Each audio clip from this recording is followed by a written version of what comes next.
Hello everyone! Today I will be reflecting critically on my teaching of 4 introductory piano lessons for an adult beginner. My report will focus on a critical analysis of the student's situation, the lesson themes and objectives, the strengths and weaknesses of my teaching, and how it served my long-term goals. The central theme guiding my teaching practice this time is to foster musical autonomy in beginning adult learners through immediate, practical application. My student, a 26-year-old with no piano experience, went from knowing nothing about piano to being able to play simple pieces with both hands in just 4 lessons, which brought me great joy. My focus is to allow students to experience the joy and sense of accomplishment of playing before they learn the necessary theory and techniques. This is why I have students play the Etude in C in our first lesson, and why I introduce pieces like Jingle Bells and Happy Birthday early on.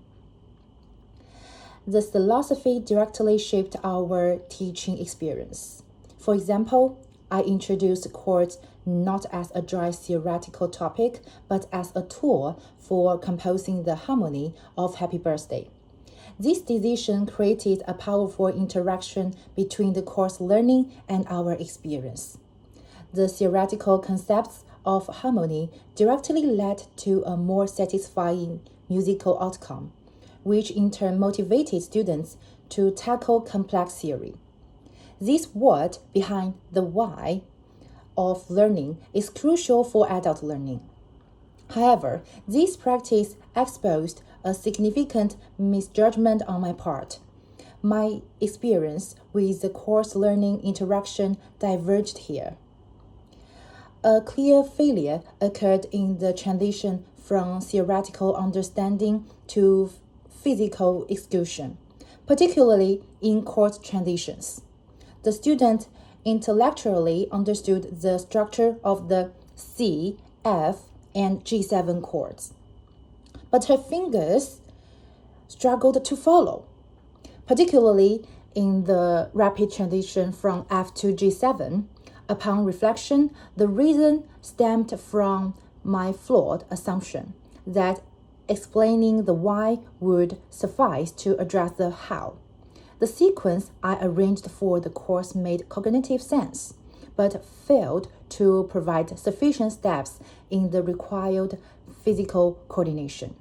This was a clear misstep, ignoring the importance of muscle memory and leading to frustration during practice. This failure provided a key insight and directly shaped my thinking about future practice.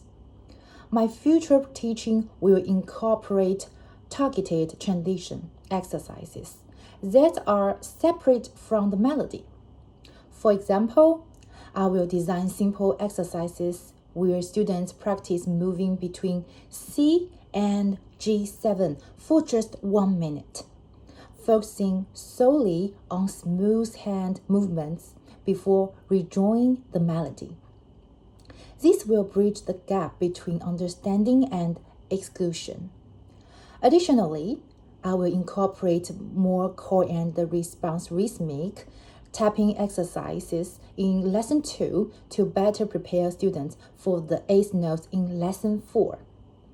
My hope is that by making physical execution the primary focus of my teaching, I can better bridge the gap between students' minds and their hands.